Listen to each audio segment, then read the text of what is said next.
OnePlus 8 review വീഡിയോയിലേക്ക് എല്ലാവർക്കും സ്വാഗതം. OnePlus 8 എന്ന ഫോൺ ഈ വർഷം OnePlus ഇറക്കിയ മെയിൻ രണ്ട് ഫോണിനകത്ത് ഒരെണ്ണമാണ്. ഇത് പക്ഷേ അവരുടെ ടോപ്പ് ഫ്ലാഗ്ഷിപ്പ് ഫോൺ അല്ല, അത് OnePlus 8 Pro ആണ്. ഇതെന്ന് പറയുന്നത് ആ 8 Proൻ്റെ ഒരുപടി താഴെ നിൽക്കുന്ന ഫോണാണ്. ആ 8 Proനകത്ത് കോസ്റ്റ് കട്ടിങ് ചെയ്യാൻ പറ്റുന്ന സ്ഥലത്ത് കോസ്റ്റ് കട്ടിങ് ചെയ്ത് കുറച്ചും കൂടെ പ്രൈസ് കുറച്ചിറക്കിയ ഫോണാണ് OnePlus 8. അത് നമുക്ക് ഇന്ത്യയിൽ ഇതിൻ്റെ 3 വേർഷൻസ് കിട്ടുന്നുണ്ട്. അതിനകത്ത് ബേസ് വേരിയൻ്റെ പ്രൈസിംഗ് എന്ന് പറയുന്നത് 42,000 rupees ആണ്. അതിനകത്ത് നമുക്ക് 6GB റാമും 128GB സ്റ്റോറേജാണ് വരുന്നത്. പിന്നെ അടുത്ത വേരിയൻ്റ് അതിനകത്ത് നമുക്ക് 8GB റാമും 128GB സ്റ്റോറേജും വരും. അതിൻ്റെ പ്രൈസിംഗ് 45,000 rupees ആണ്. പിന്നെ ടോപ്പ് വേരിയൻ്റെ പ്രൈസിംഗ് എന്ന് പറയുന്നത് 50,000 ആണ്. അതിനകത്ത് നമുക്ക് 12GB റാമും 256GB സ്റ്റോറേജും കിട്ടും. അപ്പോൾ ഇതിനകത്ത് ഞാൻ ഈ ടോപ്പ് വേരിയൻറ്റും അതുപോലെ തന്നെ ബേസ് വേരിയൻറ്റ് ടെസ്റ്റ് ചെയ്തായിരുന്നു. അതെനിക്ക് ഇതിനകത്ത് തോന്നുന്നത് വെച്ച് കഴിഞ്ഞാൽ ഒരുപാട് പേർക്ക് അട്രാക്റ്റീവായിട്ട് നിൽക്കുന്ന വേരിയൻറ്റ് ആ ബേസ് വേരിയൻ്റ് ആയിരിക്കും. അതുകൊണ്ട് തന്നെയാണ് ഞാൻ ആ വേരിയൻറ്റും കൂടെ ടെസ്റ്റ് ചെയ്തത്. കാരണം ഞാൻ ആദ്യം ടെസ്റ്റ് ചെയ്തത് ഇവരുടെ ടോപ്പ് എൻഡ് വേരിയൻ്റ് ആണ്. അപ്പോൾ അതും ഈ ബേസ് വേരിയൻറ്റ് തമ്മിൽ എന്തെങ്കിലും വ്യത്യാസം ഉണ്ടോ എന്ന് അറിയാൻ വേണ്ടിയാണ് ഈ ബേസ് വേരിയൻറ്റ് കൂടെ ടെസ്റ്റ് ചെയ്തത്. അപ്പോൾ അതിൻ്റെ കാര്യം ആദ്യം തന്നെ പറയാം. ഈ ബേസ് വേരിയൻറ്റും ടോപ്പ് വേരിയൻറ്റും തമ്മിൽ നമുക്ക് സ്പീഡിനകത്തോ അല്ലെങ്കിൽ ക്യാമറയ്ക്കകത്തോ അങ്ങനത്തെ കാര്യത്തിനകത്തൊന്നും ഒരു വ്യത്യാസമില്ല. റാം മാനേജ്മെൻറ്റിനകത്ത് ചെറിയൊരു വ്യത്യാസമുണ്ട്. പക്ഷേ അത് തന്നെ നമുക്ക് ഒരുപാടൊന്നും അങ്ങനെ ഫീൽ ചെയ്യത്തില്ല. നല്ല ഹെവിയായ ആപ്പ് അല്ലെങ്കിൽ ഒരുപാട് ആപ്പ് ഓപ്പൺ ചെയ്യുമ്പോൾ മാത്രമാണ് നമുക്ക് ആ റാം അഡ്വാൻറ്റേജ് കിട്ടുന്നത്. അല്ല നമ്മളിപ്പോൾ ഒരു സാധാരണ ഉപയോഗമാണെങ്കിൽ നമുക്കങ്ങനെ വലിയ വ്യത്യാസമൊന്നും അറിയത്തില്ല. അതുകൊണ്ട് തന്നെ ഈ ബേസ് വേരിയൻറ്റ് എനിക്ക് റെക്കമെൻഡ് ചെയ്യുന്നതുകൊണ്ട് പ്രശ്നമൊന്നുമില്ല. പക്ഷേ നമ്മളിവിടെ ഈ ബേസ് വേരിയൻ്റൊക്കെ റെക്കമെൻഡ് ചെയ്യുന്നതിന് മുമ്പേ ആദ്യം നമ്മൾ അറിയേണ്ടത് ഈ ഫോൺ നമുക്ക് ഈ പ്രൈസിന് വേർത്താണോ എന്നാണ്. കാരണം OnePlusൻ്റെ പഴയ ഫോൺസ് ഒക്കെ എടുത്ത് നോക്കുകയാണെങ്കിൽ ഇപ്പോൾ നമ്മൾ കഴിഞ്ഞ വർഷം നോക്കുകയാണെങ്കിൽ തന്നെ നമുക്ക് കുറച്ചുകൂടെ കോമ്പറ്റീറ്റീവായ പ്രൈസിംഗ് ആയിരുന്നു. പക്ഷേ ഈ വർഷം വന്നപ്പോൾ പ്രൈസിങ്ങിനകത്ത് ചെറിയ മാറ്റം വന്നിട്ടുണ്ട്. അത് മാത്രമല്ല കഴിഞ്ഞ വർഷത്തെ ഫോണായ OnePlus 7T ഇപ്പോഴും അവൈലബിൾ ആണ്. അതിൻ്റെ പ്രൈസിങ് ഇതിനെക്കാട്ടി ഒരുപാട് കുറവാണ്. പിന്നെ അതിന് പുറമെ ഇപ്പോൾ OnePlusൻ്റെ തന്നെ നോഡ് എന്ന് പറഞ്ഞൊരു ഫോണും ലോഞ്ച് ആയിട്ടുണ്ട്. അപ്പോൾ അതിൻ്റെ പ്രൈസിങ് വളരെ കോമ്പറ്റീറ്റീവായ പ്രൈസിംഗ് ആണ്. OnePlus ഒരുപാട് ഹൈപ്പ് കൊടുക്കുന്നൊരു ഫോൺ കൂടിയാണ്. ആ ഫോൺ ഞാൻ പേഴ്സണലി ടെസ്റ്റ് ചെയ്തിട്ടില്ല. അതുകൊണ്ട് തന്നെ എനിക്ക് അതിനെപ്പറ്റി ഇപ്പോൾ കമൻറ്റ് ഒന്നും പറയാൻ പറ്റത്തില്ല. പക്ഷേ എനിക്കിത് OnePlus 7T ആയിട്ട് കമ്പയർ ചെയ്ത് പറയാൻ പറ്റും. കാരണം ഞാൻ OnePlus 7T ഉപയോഗിച്ചിട്ടുണ്ട്. അപ്പോൾ നമുക്കിവിടെ അതുകൊണ്ട് തന്നെ ഈ ഫോണിൻ്റെ മെയിൻ ഫാക്ടേഴ്സിലേക്ക് പോകാം. മെയിൻ ഫാക്ടേഴ്സിനകത്ത് ആദ്യം ഉള്ളതെന്ന് വെച്ച് കഴിഞ്ഞാൽ ഡിസൈനും ബിൽഡ് ക്വാളിറ്റിയാണ്.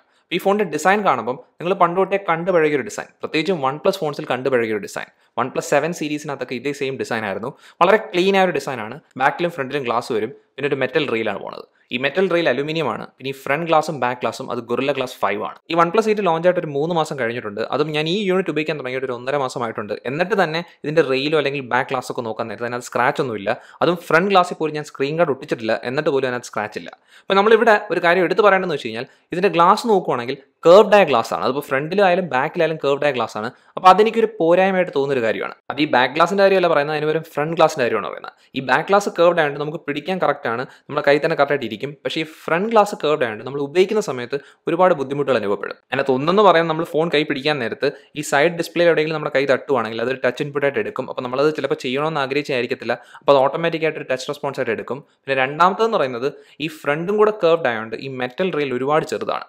അതും ഈ ബാക്ക് ഗ്ലാസ് എന്ന് പറയുന്ന ഒരു മാറ്റ് ടെക്സ്ചറാണ്. അപ്പോൾ അതുകൊണ്ട് തന്നെ ഫോൺ കുറച്ചും കൂടെ കൂടുതൽ നമ്മളെ കയ്യിൽ നിന്ന് തെന്നിപ്പോകാൻ സാധ്യതയുള്ള ഒരു ഫോണായി മാറിയിട്ടുണ്ട്. എനിക്ക് OnePlus 7T ഉപയോഗിച്ച സമയത്ത് അങ്ങനത്തെ ഒരു പ്രശ്നം തോന്നിയിട്ടില്ല. പക്ഷേ ഈ OnePlus 8 നമ്മുടെ കയ്യിൽ നിന്ന് കൂടുതൽ തെന്നിപ്പോകാൻ സാധ്യതയുള്ള ഒരു ഫോണാണ്. അപ്പോൾ ശ്രദ്ധിക്കണം. പക്ഷേ നമുക്കിവിടെ OnePlus ഈ ഫോണിൻ്റെ കൂടെ തന്നെ ഒരു കേസ് തരുന്നുണ്ട്. ഒരു ട്രാൻസ്പെറൻ്റ് ആയ ഒരു പ്ലാസ്റ്റിക് കേസാണ്. തിരക്കേടില്ലാത്തൊരു കേസാണ്. അത് നമ്മൾ ഈ കേസ് ഇട്ടാകുമ്പോൾ ഈ ഫോണിൻ്റെ ബാക്കിലത്തെ ഗ്ലാസിൻ്റെ ആ കളറൊക്കെ കാണാൻ പറ്റും. പ്രത്യേകിച്ചും ഈ ഫോണിൻ്റെ ഇൻഡർസ്റ്റെല്ലാർ ഗ്ലോ എന്ന് പറഞ്ഞൊരു കളർ കിട്ടുന്നുണ്ട്. അത് ഈ കളറാണ്. അപ്പോൾ അത് കിട്ടുമ്പോഴത്തേക്കും അത് നിങ്ങൾക്ക് കാണിക്കണമെന്ന് ആഗ്രഹം ഉണ്ടെങ്കിൽ ഈ കേസ് നല്ലൊരു ഓപ്ഷനാണ്. അത് മാത്രമല്ല ഈ കേസ് ഇട്ട് കഴിയുമ്പം ഈ രണ്ട് പ്രശ്നങ്ങളും പോകും. അതായത് നമുക്ക് ഈ ടച്ച് റെസ്പോൺസ് നമ്മൾ ചെയ്യാതെ തന്നെ വരുന്ന ടച്ച് റെസ്പോൺസ് അങ്ങനത്തെ പ്രശ്നം നിൽക്കും. അത് കൂടാതെ ഈ ഫോണിനകത്ത് കുറച്ചും കൂടെ ഗ്രിപ്പ് കിട്ടും. അതുകൊണ്ട് തന്നെ ഈ ഫോൺ ഞാൻ എന്തായാലും കേസ് ഇട്ട് ഉപയോഗിക്കാൻ റെക്കമെൻഡ് ചെയ്യുന്ന ഒരു ഫോണാണ്.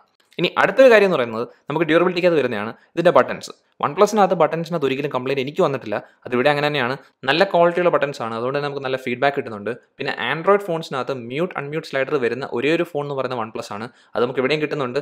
അതൊരു നല്ല ഫീച്ചറാണ്. അത് നമുക്ക് 3 ഫംഗ്ഷനായിട്ടാണ് വർക്ക് ചെയ്യുന്നത്. ഒന്നെങ്കിൽ റിങ്ങിലിടാം, അല്ലെങ്കിൽ വൈബ്രേറ്റ് ഇടാം, അല്ലെങ്കിൽ സൈലൻ്റ് ആക്കാം. അതും ഈ സ്ലൈഡറും ഒരു കുഴപ്പമില്ലാതാണ് എപ്പോഴും വർക്ക് ആവുന്നത്. പിന്നെ OnePlus ഫോൺസിനകത്ത് ഇപ്പോൾ ഹെഡ്ഫോൺ ജാക്സ് വരത്തില്ല എന്നുള്ള കാര്യം നിങ്ങൾക്ക് അറിയായിരിക്കുമല്ലോ. അപ്പോൾ അതിവിടെ അങ്ങനെ തന്നെയാണ്. നമുക്കിവിടെ ആ കൂടെ വരുന്ന ഒരു പോർട്ട് എന്ന് പറയുന്നത് USB-C ചാർജിങ് പോർട്ടാണ്. ആ ചാർജിങ് പോർട്ടിനകത്ത് ഒരു കംപ്ലയിൻറ്റും ഇല്ല. പിന്നെ ഈ പോർട്ട് നോക്കുമ്പോൾ ഒരു കാര്യം മനസ്സിലാവും. ഇതിനകത്ത് അവർ നമുക്ക് വാട്ടർ റെസിസ്റ്റൻസിന് വേണ്ടിയുള്ള കാര്യങ്ങളൊക്കെ ചെയ്തിട്ടുണ്ട്. പക്ഷേ ഈ ഫോൺ ഒഫീഷ്യലി വാട്ടർ റെസിസ്റ്റൻ്റ് അല്ല. അതായത് ഈ ഫോൺ ഒഫീഷ്യലി ഒരു IP റേറ്റിംഗ് ഇല്ല. പക്ഷേ നമ്മൾ ഈ ചാർജിങ് പോർട്ട് നോക്കാൻ നേരത്തും അതുപോലെ തന്നെ നമ്മൾ സിം ട്രേ നോക്കാൻ നേരത്തും അതിനകത്തും ഒരു റബ്ബർ പ്രൊട്ടക്ഷൻ കൊടുത്തിട്ടുണ്ട്. അപ്പോൾ അതുകൊണ്ട് തന്നെ വാട്ടർ റെസിസ്റ്റൻസ് ഉണ്ടെന്ന് നിങ്ങൾക്ക് വേണമെങ്കിൽ കണക്കാക്കാം. പക്ഷേ ഞാൻ വാട്ടർ റെസിസ്റ്റൻസ് ടെസ്റ്റ് ഒന്നും ചെയ്ത് നോക്കിയിട്ടില്ല. അതുകൊണ്ട് തന്നെ ഞാൻ അങ്ങനത്തെ റിസ്ക് എടുക്കത്തുമില്ല. പിന്നെ ഈ സിം ട്രേ നോക്കാൻ നേരത്ത് നിങ്ങൾക്ക് ഒരു കാര്യം മനസ്സിലാവും. ഇവിടെ 2 സിം ഇടാൻ പറ്റും. അതും 2 നാനോ സിം ആയിരിക്കണം. അതായത് ഇവിടെ നമുക്ക് SD കാർഡ് ഇടാൻ സ്ലോട്ടൊന്നുമില്ല. അതുകൊണ്ട് തന്നെ നിങ്ങൾ ഈ ഫോൺ വാങ്ങിക്കുമ്പോൾ നിങ്ങൾക്ക് എത്രയാണ് സ്റ്റോറേജ് വരുന്നത് അത് തന്നെയായിരിക്കും നിങ്ങളുടെ ഫൈനൽ സ്റ്റോറേജ് എന്ന് പറയുന്നത്. ഈ ഫോണിൻ്റെ മൊത്തത്തിലുള്ള ഡിസൈനും ബിൽഡ് ക്വാളിറ്റി നോക്കാൻ നേരത്ത് ഒരു കംപ്ലയിൻസും പറയില്ല. പ്രത്യേകിച്ച് നമുക്ക് ഈ ഗ്ലാസും മെറ്റലും കൂടെ യോജിക്കുന്ന സ്ഥലം നോക്കിയാൽ അവിടെയും ഗ്യാപ്പ് ഒന്നുമില്ല, പിന്നെ ഫോൺ വളയുന്ന പ്രശ്നങ്ങളൊന്നുമില്ല. അതിപ്പോൾ നമുക്ക് ഇപ്പോൾ ഇറങ്ങുന്ന ഈ റേഞ്ച് വരുന്ന എല്ലാ ഫോൺസും അങ്ങനെ തന്നെയാണ്. പിന്നെ അത് മാത്രമല്ല ഈ ഫോൺ ഒരുപാട് സ്ലിം ആയ ഒരു ഫോണായിട്ട് പോലും ഇതിൻ്റെ ക്യാമറ മൊഡ്യൂൾ ഒരുപാട് പുറത്തേക്ക് നിൽക്കുമല്ല. അപ്പോൾ അതുകൊണ്ട് തന്നെ ഇത് OnePlus 8 Pro ആയിട്ട് കമ്പയർ ചെയ്യുകയാണെങ്കിൽ അതിനെക്കാട്ടിയും കുറച്ചും കൂടെ ക്ലീൻ ആയ ഒരു ലുക്കുള്ള ഒരു ഫോണാണ്. പിന്നെ ഈ ക്യാമറ ലെൻസിനകത്ത് തന്നെ ഇപ്പോൾ ഞാൻ ഇത്ര നാൾ ഉപയോഗിച്ചതിന് ശേഷം പോലും ഒരു സ്ക്രാച്ചും വീണിട്ടില്ല. അപ്പോൾ ഇതെല്ലാം നല്ല കാര്യങ്ങളാണ്. പക്ഷേ ഇത് നമുക്കൊരു പ്രത്യേകത തരുന്നയോ അല്ലെങ്കിൽ ഒരു അഡ്വാൻറ്റേജ് കൂടുതൽ കൊടുക്കുന്ന കാര്യമല്ല OnePlus 8-ന്. കാരണം OnePlus 70-യുടെ ഡിസൈൻ നോക്കാൻ നേരത്ത് അതിൻ്റെ ബിൽഡ് ക്വാളിറ്റി ഒക്കെ ഏതാണ്ട് ഇതുപോലെ തന്നെയാണ്. അത് മാത്രമല്ല അതിൻ്റെ ഡിസൈനകത്ത് ചെറിയൊരു മാറ്റം വന്നെങ്കിൽ പോലും ഏതാണ്ട് ഫോം ഫാക്ടറൊക്കെ സെയിം ആണ്. അതിൻ്റെ കാരണം എന്ന് വെച്ച് കഴിഞ്ഞാൽ ഈ OnePlus 8 നോക്കുകയാണെങ്കിൽ നിങ്ങൾക്ക് മനസ്സിലാവില്ല, വളരെ നീണ്ടിരിക്കുന്ന ഒരു ഫോണാണ്, നല്ല വലിപ്പം കൂടിയ ഫോണാണ്. പക്ഷേ നമുക്ക് ഉപയോഗിക്കുന്നതുകൊണ്ട് ബുദ്ധിമുട്ടൊന്നും വരത്തില്ല. ഇത്രയും വലിയ ഫോൺസൊന്നും വലിയ പാടൊന്നും വരത്തില്ല. അപ്പോൾ ഇത്രയും വലിയ ഫോൺ ആയതുകൊണ്ടും അത് മാത്രമല്ല ബെസൽസ് ഒരുപാട് ചെറുതായതുകൊണ്ട് തന്നെ ഇവിടെ വരുന്ന ഡിസ്പ്ലേ 6.55 ഇഞ്ച് ഡിസ്പ്ലേ ആണ്. ഇത് നല്ല വലിയൊരു ഡിസ്പ്ലേ ആണ്. അത് മാത്രമല്ല ഇതൊരു AMOLED പാനലാണ്. പിന്നെ അതിൻ്റെ കൂടെ തന്നെ ഇതിൻ്റെ റെസൊല്യൂഷൻ എന്ന് പറഞ്ഞാൽ 1080p ആണ്. അതുകൊണ്ട് തന്നെ ഇവിടെ കിട്ടുന്ന പിക്സൽ ഡെൻസിറ്റി 402 ppi ആണ്. പിന്നെ ഇവിടുത്തെ റിഫ്രഷ് റേറ്റ് അതാണ് ഏറ്റവും എടുത്ത് പറയേണ്ട കാര്യം. അത് 90 Hz ആണ്. അതിപ്പോൾ OnePlus മിക്ക ഫോൺസിലേക്കും 90 Hz അല്ലെങ്കിൽ നമ്മൾ 8 Pro വരുവാണെങ്കിൽ 120 Hz വരെ കിട്ടുന്നുണ്ട്. അപ്പോൾ അത് നല്ല കാര്യമാണ്. അപ്പോൾ ഈ 90 Hz ആയതുകൊണ്ട് തന്നെ നമ്മുടെ ഈ ടച്ച് റെസ്പോൺസ് എല്ലാം വളരെ ഫാസ്റ്റ് ആണ്. അപ്പോൾ നമ്മൾ എന്തെങ്കിലും മെനു കൂടെ ബ്രൗസ് ചെയ്യുമ്പോഴോ അല്ലെങ്കിൽ നമ്മൾ സ്ക്രോൾ ചെയ്യുന്ന സമയത്തൊക്കെ വളരെ പെർഫെക്റ്റ് ആണ്, നല്ല ഫ്ലൂയിഡ് ആയ എക്സ്പീരിയൻസ് ആണ്. അതുകൊണ്ട് തന്നെ ഈ ഫോൺ ഉപയോഗിക്കാൻ നേരത്തെ കുറച്ചുകൂടെ ഫാസ്റ്റ് റെസ്പോൺസ് ആണ് ഈ ഫോണിൽ നിന്ന് കിട്ടുന്നത്. ഇനി നമുക്ക് ഈ ഫോണിൻ്റെ ഡിസ്പ്ലേ ക്വാളിറ്റിയെ പറ്റി പറയുകയാണെങ്കിൽ നല്ല ക്വാളിറ്റിയുള്ള പാനൽ തന്നെയാണ്. ഇപ്പോൾ നമുക്ക് സൈഡ് കർവ്ഡ് ആയതുകൊണ്ട് അതിൻ്റെ ഒരു ചില ബുദ്ധിമുട്ടുകൾ വരും. നമുക്ക് ചില സമയത്ത് നമുക്ക് അവിടുന്ന് ഒരു ലൈറ്റ് അടിക്കുമ്പോൾ ഒരു ഗ്ലെയർ വരുന്നതൊക്കെ തോന്നും. പക്ഷേ അല്ലാതെ നമ്മൾ നോക്കുവാണെങ്കിൽ നല്ല കളേഴ്സ് ഉണ്ട്, നല്ല സാച്ചുറേഷൻ ഉണ്ട്, പെർഫെക്റ്റ് ആണ്. നമുക്ക് ഒരു കംപ്ലയിൻറ്റ് അതിനകത്തൊന്നും പറയാനില്ല. പിന്നെ ഇവിടെ വരുന്ന ക്യാമറ കട്ടൗട്ട് എന്ന് പറയുന്നത് അത് നമുക്കൊരു ഹോൾ പഞ്ച് കട്ടൗട്ടാണ്. ഇപ്പോൾ പണ്ട് OnePlus 70 എടുക്കുവാണെങ്കിൽ അവിടെ ഒരു ടിയർ ഡ്രോപ്പ് ആയിരുന്നു, നമുക്കൊരു നോച്ച് വരുന്നതായിരുന്നു. അപ്പോൾ ഇവിടെ നോച്ചിന് പകരം ഒരു ഹോൾ പഞ്ച് ആക്കിയിട്ടുണ്ട്. അപ്പോൾ ഹോൾ പഞ്ച് കുറച്ചും കൂടി ഒരു ക്ലീൻ ആയ ലുക്കാണ്. പക്ഷെ നമ്മൾ ഈ രണ്ട് ടൈപ്പ് ക്യാമറ കട്ടൗട്ട് നോക്കാൻ നേരത്ത് അതിനകത്ത് ഒരെണ്ണം ബെറ്റർ എന്ന് പറയാൻ പറ്റത്തില്ല. കാരണം നമ്മൾ ഏതാണോ ഉപയോഗിക്കുന്നത് നമ്മൾ അതുമായിട്ട് അങ്ങ് യൂസ്ഡ് ആവും. അതുകൊണ്ട് തന്നെ നമുക്ക് പിന്നെ അതൊരു പ്രശ്നമായി തോന്നത്തില്ല. ഇനി അടുത്തൊരു കാര്യം എന്ന് വെച്ച് കഴിഞ്ഞാൽ ഈ ഡിസ്പ്ലേയുടെ ബ്രൈറ്റ്നസിൻ്റെ കാര്യം പറയണം. അതെന്ന് വെച്ചാൽ നല്ല രീതിയിൽ തന്നെ ബ്രൈറ്റ് ആവും ഈ ഡിസ്പ്ലേ. അപ്പോൾ നമ്മൾ പുറത്തൊക്കെ ഉപയോഗിക്കുകയാണെങ്കിൽ അതിനകത്ത് ഒരു ബുദ്ധിമുട്ടും വരത്തില്ല. ഇപ്പം നല്ല വെയിലുള്ള ഒരു ദിവസമാണെങ്കിൽ പോലും നമുക്ക് ഇതിനകത്ത് കണ്ടന്റ് വായിക്കാനൊന്നും ഒരു പ്രശ്നവും വരത്തില്ല. അതുപോലെ തന്നെ ഇതിൻ്റെ വ്യൂയിങ് ആംഗിൾസിനകത്ത് ഈ സൈഡിലുള്ള പ്രശ്നം ഒഴിച്ച് നമ്മൾ സ്ട്രെയിറ്റ് ആയിട്ട് ബാക്കി പാനൽ നോക്കുവാണെങ്കിൽ അതിനകത്ത് പ്രശ്നങ്ങളൊന്നും വരത്തില്ല. പക്ഷേ എനിക്ക് കർവ്ഡ് ഡിസ്പ്ലേ കാട്ടിയും കൂടുതൽ ഇഷ്ടം എന്ന് വെച്ചാൽ OnePlus 70-ൽ വരുന്ന ഫ്ലാറ്റ് ആയിട്ടുള്ള ഡിസ്പ്ലേ ആണ്. അതാണ് കുറച്ചും കൂടെ ബെറ്റർ ആയിട്ട് എക്സ്പീരിയൻസ് തരുന്നതായിട്ട് എനിക്ക് തോന്നിയിട്ടുള്ളത്. അതുകൊണ്ട് തന്നെ ഈ ഡിസ്പ്ലേയുടെ ക്വാളിറ്റിക്കകത്ത് ഈ രണ്ട് ഫോണിനകത്ത് വലിയ വ്യത്യാസം ഇല്ലാത്തതുകൊണ്ട് തന്നെ OnePlus 8-ന്റെ ഡിസ്പ്ലേക്ക് എന്തെങ്കിലും പ്രത്യേകമുള്ളതായിട്ട് എനിക്ക് തോന്നിയിട്ടില്ല. പക്ഷേ ഇനി അടുത്ത് നോക്കാൻ പോണ കാര്യം അതാണ് OnePlus 8-ന്റെ ഏറ്റവും സ്ട്രോങ് ആയിട്ടുള്ള പോയിന്റ് എന്ന് പറയുന്നത്, അത് ഇതിൻ്റെ പ്രൊസസ്സറാണ്. ഇവിടെ ഉപയോഗിച്ചിരുന്ന പ്രൊസസ്സർ Snapdragon 865 ആണ്. അത് പുതിയ പ്രൊസസ്സറാണ്. OnePlus 70-ൽ ഉപയോഗിച്ചിരുന്ന പ്രൊസസ്സർ നോക്കാൻ നേരത്ത്. അപ്പോൾ ഇതിൻ്റെ ഒരു വലിയ സ്ട്രോങ് പോയിന്റ് തന്നെയാണ്. കാരണം ഈ പ്രൊസസ്സർ ആയതുകൊണ്ട് തന്നെ ഈ ഫോണിന് 3 അഡ്വാൻറ്റേജ് ആണ് കിട്ടുന്നത്. അതിനകത്ത് ഒന്നെന്ന് പറയുന്നത് സോഫ്റ്റ്വെയർ സപ്പോർട്ട് നോക്കാൻ നേരത്ത് ഈ ഫോണിന് കൂടുതൽ കാലം സോഫ്റ്റ്വെയർ സപ്പോർട്ട് കിട്ടും. രണ്ടാമത്തെ പെർഫോമൻസിൻ്റെ കാര്യം നമ്മളൊരു ലോങ് ടേം നോക്കുവാണെങ്കിൽ നമുക്ക് കുറേ കാലം കഴിയുമ്പോൾ കുറച്ചും കൂടെ ബെറ്റർ ആയിട്ട് പെർഫോം ചെയ്യാൻ പോകുന്ന പ്രൊസസ്സർ ഇത് തന്നെ ആയിരിക്കും. പിന്നെ മൂന്നാമത്തെന്ന് പറയുന്നത് ഈ ഫോണിന്, അതായത് ഈ പ്രൊസസ്സറിന് 5G സപ്പോർട്ട് ഉണ്ട്. ഈ 5G സപ്പോർട്ട് കിട്ടുന്നത് ഇപ്പോൾ ഒരു മെയിൻ സെല്ലിംഗ് പോയിന്റ് ഒന്നും അല്ല. പക്ഷേ നമുക്ക് ഇന്ത്യയിൽ 5G മൊത്തത്തിൽ അവൈലബിൾ ആയി കഴിയുന്ന സമയത്ത് നമ്മുടെ ഫോൺ 5G സപ്പോർട്ടഡ് ആണെങ്കിൽ ആ സമയത്ത് നമുക്കതൊരു ബെനിഫിറ്റായി മാറും. പിന്നെ ഇതൊരു പുതിയ പ്രൊസസ്സർ ആയതുകൊണ്ട് തന്നെ എനിക്ക് ഒരു തരത്തിലുള്ള ബുദ്ധിമുട്ട് അനുഭവപ്പെട്ടില്ല പെർഫോമൻസിൻ്റെ ഭാഗത്ത് നിന്ന്. കാരണം വെച്ചാൽ ലാഗോ അങ്ങനത്തെ പ്രശ്നങ്ങളൊന്നും ഇല്ലായിരുന്നു. അപ്പോൾ നമ്മൾ സാധാരണ കാര്യങ്ങളായ മെസ്സേജ് അയക്കുക അല്ലെങ്കിൽ ഇൻസ്റ്റാഗ്രാമിൽ കൂടെ ബ്രൗസ് ചെയ്യുക, അപ്പോൾ അങ്ങനത്തെ കാര്യത്തിനൊന്നും ഒരു പ്രശ്നങ്ങളും ഇല്ല. അതുപോലെ തന്നെ നമ്മൾ നല്ല ഹെവിയായ കാര്യങ്ങളായ ഗെയിമിംഗ് കളിക്കുകയാണെങ്കിൽ പോലും വളരെ സ്മൂത്ത് ആയ എക്സ്പീരിയൻസ് ആണ്. അത് മാത്രമല്ല ഗെയിമിങ്ങിനകത്ത് ഇപ്പോൾ ഈ ഡിസ്പ്ലേ 90 Hz സപ്പോർട്ട് ചെയ്യുന്ന ഒരു ഡിസ്പ്ലേ ആയതുകൊണ്ട് തന്നെ PUBGക്കകത്ത് തന്നെ 90 FPS ഓപ്ഷൻ ഉണ്ട്. അതുകൊണ്ട് തന്നെ വളരെ സ്മൂത്ത് ആയ എക്സ്പീരിയൻസ് ആണ് കിട്ടുന്നത്. അതിപ്പോൾ നമുക്ക് ഏത് ഗെയിം എടുത്താലും വളരെ സ്മൂത്ത് ആയ ഗെയിം പ്ലേ ആണ്. ഗ്രാഫിക്സ് പ്രശ്നങ്ങളോ അല്ലെങ്കിൽ എന്തെങ്കിലും ലാഗോ ഫ്രെയിം ഡ്രോപ്സോ അങ്ങനത്തെ ഒരു കുഴപ്പങ്ങളും വരത്തില്ല.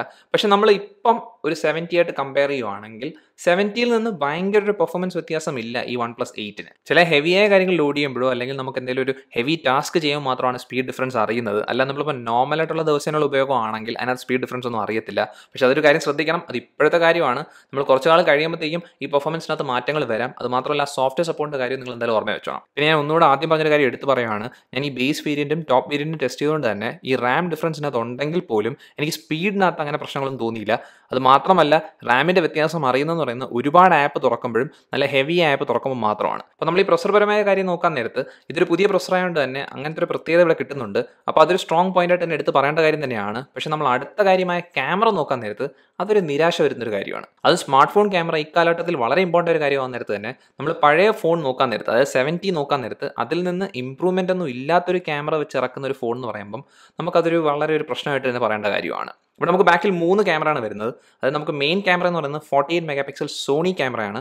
അതിൻ്റെ ആപ്പച്ചർ എന്ന് പറഞ്ഞാൽ f1.75 ആണ്. പിന്നെ അടുത്ത വരുന്ന ക്യാമറ ഒരു 16 മെഗാ അൾട്രാ വൈഡ് ആംഗിൾ ക്യാമറയാണ്. അതിൻ്റെ ആപ്പച്ചർ f2.2 ആണ്. പിന്നെ അവസാനത്തെ ക്യാമറ എന്ന് പറഞ്ഞാൽ ഒരു മാക്രോ ക്യാമറയാണ്. അതൊരു 2 മെഗാ ക്യാമറയാണ്. അതിൻ്റെ ആപ്പച്ചർ f2.4 ആണ്. അപ്പോൾ നമുക്ക് ഇവിടെ ടെലിഫോട്ടോ ക്യാമറ കിട്ടുന്നില്ല. അപ്പോൾ പണ്ടത്തെ ഫോൺ അതായത് 70-ക്കകത്ത് ടെലിഫോട്ടോ ക്യാമറ ഉണ്ടായിരുന്നു, അതിനകത്ത് മാക്രോ മോഡും ഉണ്ടായിരുന്നു. അപ്പോൾ ഇവിടെ ഒരു 2 മെഗാ പിക്സൽ മാക്രോ ക്യാമറ തന്നതിനകത്ത് ഒരു ഗുണവും എനിക്ക് തോന്നുന്നില്ല. കാരണം ഈ 2 മെഗാ പിക്സൽ മാക്രോ ക്യാമറ വെച്ച് എടുക്കുന്ന ഷോട്ട്സ് എന്ന് പറയുന്നത് വളരെ മോശമായ ഷോട്ട്സ് ആണ്. അതുകൊണ്ട് തന്നെ നിങ്ങൾ ഉപയോഗിക്കാൻ സാധ്യത വളരെ കുറവാണ്. പക്ഷേ ഇവിടുത്തെ മെയിൻ ക്യാമറ നല്ലതാണ്, നല്ല ക്വാളിറ്റി ഫോട്ടോസാണ് എടുക്കുന്നത്. അപ്പോൾ നല്ല ലൈറ്റിംഗ് ആയാലും മോശമായ ലൈറ്റിംഗ് ആയാലും നല്ല ഫോട്ടോസ് എടുക്കും. അത് മാത്രമല്ല നൈറ്റ് മോഡൊക്കെ നല്ല പെർഫെക്റ്റ് ആയിട്ടാണ് വർക്ക് ചെയ്യുന്നത്. നല്ല ഷാർപ്പായ ഫോട്ടോസാണ് കിട്ടുന്നത്, നല്ല ഡീറ്റെയിൽസ് ഉണ്ട്, കളേഴ്സ് എല്ലാം കറക്റ്റ് ആണ്. പിന്നെ അൾട്രാ വൈഡ് ആംഗിൾ ക്യാമറയുടെ കാര്യം പറയുവാണെങ്കിൽ നല്ല ലൈറ്റിംഗിൽ എടുക്കുവാണെങ്കിൽ തരക്കേടില്ലാത്ത നമുക്ക് അൾട്രാ വൈഡ് ആംഗിൾ ഷോട്ട്സ് കിട്ടും. പക്ഷേ ലൈറ്റിംഗ് കുറയാൻ നേരത്ത് ഈ അൾട്രാ വൈഡ് ആംഗിൾ ക്യാമറ കൊണ്ട് വലിയ ഗുണങ്ങളൊന്നുമില്ല.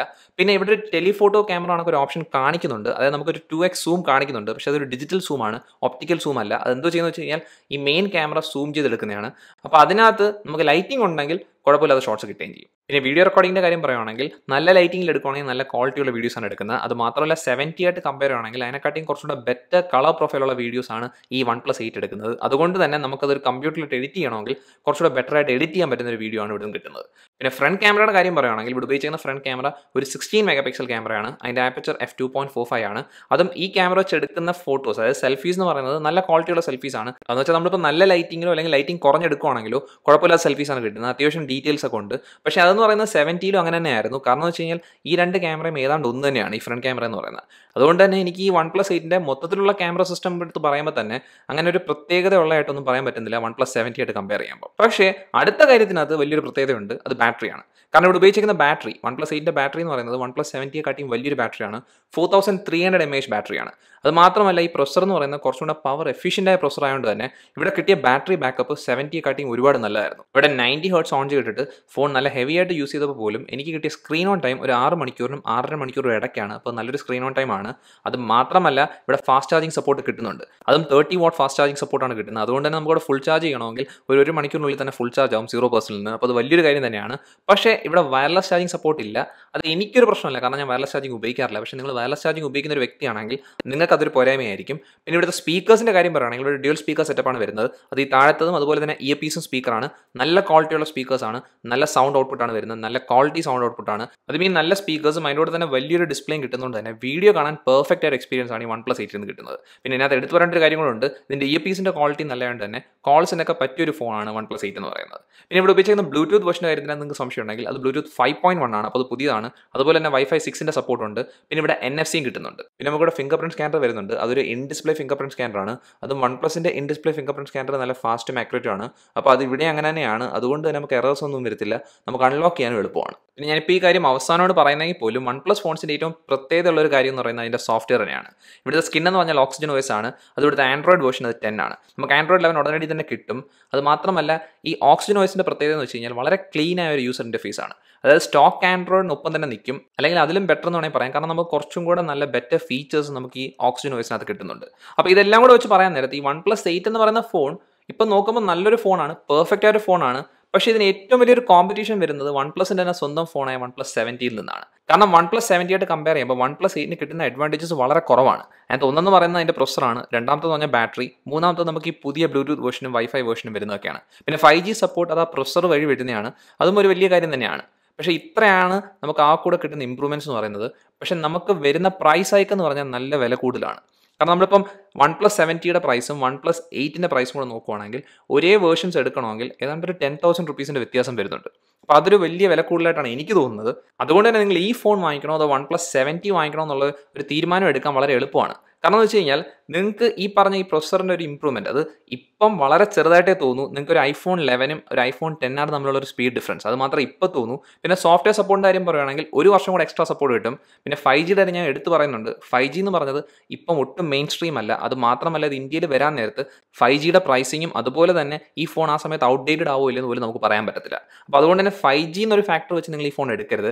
പക്ഷേ നിങ്ങൾക്ക് പ്രൊസറിൻ്റെ ഇമ്പ്രൂവ്മെൻറ്റ് വേണമെന്നുണ്ട്, അതുപോലെ തന്നെ ബാറ്ററി ലൈഫിനകത്ത് കുറച്ചുകൂടി ഇമ്പ്രൂവ്മെൻറ്റ് വേണമെന്നുണ്ടെങ്കിൽ നിങ്ങൾക്ക് ആ എക്സ്ട്രാ പ്രൈസ് കൊടുത്ത് എടുക്കാൻ താല്പര്യം ഉണ്ടെങ്കിൽ ഈ ഫോൺ നല്ലൊരു ഓപ്ഷനാണ്. അതിൽ തന്നെ ഞാൻ എടുത്ത് പറയുന്നുണ്ട്, നിങ്ങൾ ആ ബേസ് വേരിയൻ്റ് എടുത്താൽ പോലും അതിനകത്ത് നിങ്ങൾക്ക് പെർഫോമൻസ് ഇഷ്യൂസ് ഒന്നും വരത്തില്ല. അതിൽ നിങ്ങൾക്ക് കിട്ടുന്ന എക്സ്പീരിയൻസ് നല്ല തന്നെയാണ്. പക്ഷേ നിങ്ങൾക്ക് ഈ രണ്ട് കാര്യങ്ങൾ വലിയൊരു ഇമ്പോർട്ടൻ്റ് അല്ല. അതായത് നിങ്ങൾക്ക് ഈ പ്രൊസറിനകത്തുള്ള ചെറിയൊരു സ്പീഡ് ഡിഫറൻസും അതുപോലെ തന്നെ ഈ ബാറ്ററിക്കകത്ത് കിട്ടുന്ന ബാറ്ററി ബാക്കപ്പിൻ്റെ വ്യത്യാസവും നിങ്ങൾക്ക് വലിയൊരു പ്രശ്നമല്ലെങ്കിൽ നിങ്ങൾ ആ 35,000 റേഞ്ചിൽ വരുന്ന OnePlus 70 എടുക്കുകയാണെങ്കിൽ നിങ്ങൾക്ക് പ്രൈസും സേവ് ചെയ്യാം, അതുപോലെ തന്നെ നല്ലൊരു യൂസർ എക്സ്പീരിയൻസും ആ 70ൽ നിന്ന് കിട്ടും. അപ്പോൾ ഇത്ര ഉള്ള ഈ വീഡിയോ എന്ന് പറയുന്നത്. ഈ വീഡിയോ നിങ്ങൾക്ക് ഇഷ്ടപ്പെട്ടെങ്കിൽ ഈ വീഡിയോ നിങ്ങൾ ഉറപ്പായിട്ട് ലൈക്ക് ചെയ്യുക. അതുകൂടാതെ ഈ ചാനൽ സബ്സ്ക്രൈബ് ചെയ്യുക, ഈ ചാനൽ പ്രൊമോട്ടും ചെയ്യുക. നമുക്ക് എത്രയും പെട്ടെന്ന് അടുത്ത വീഡിയോയിൽ കാണാം.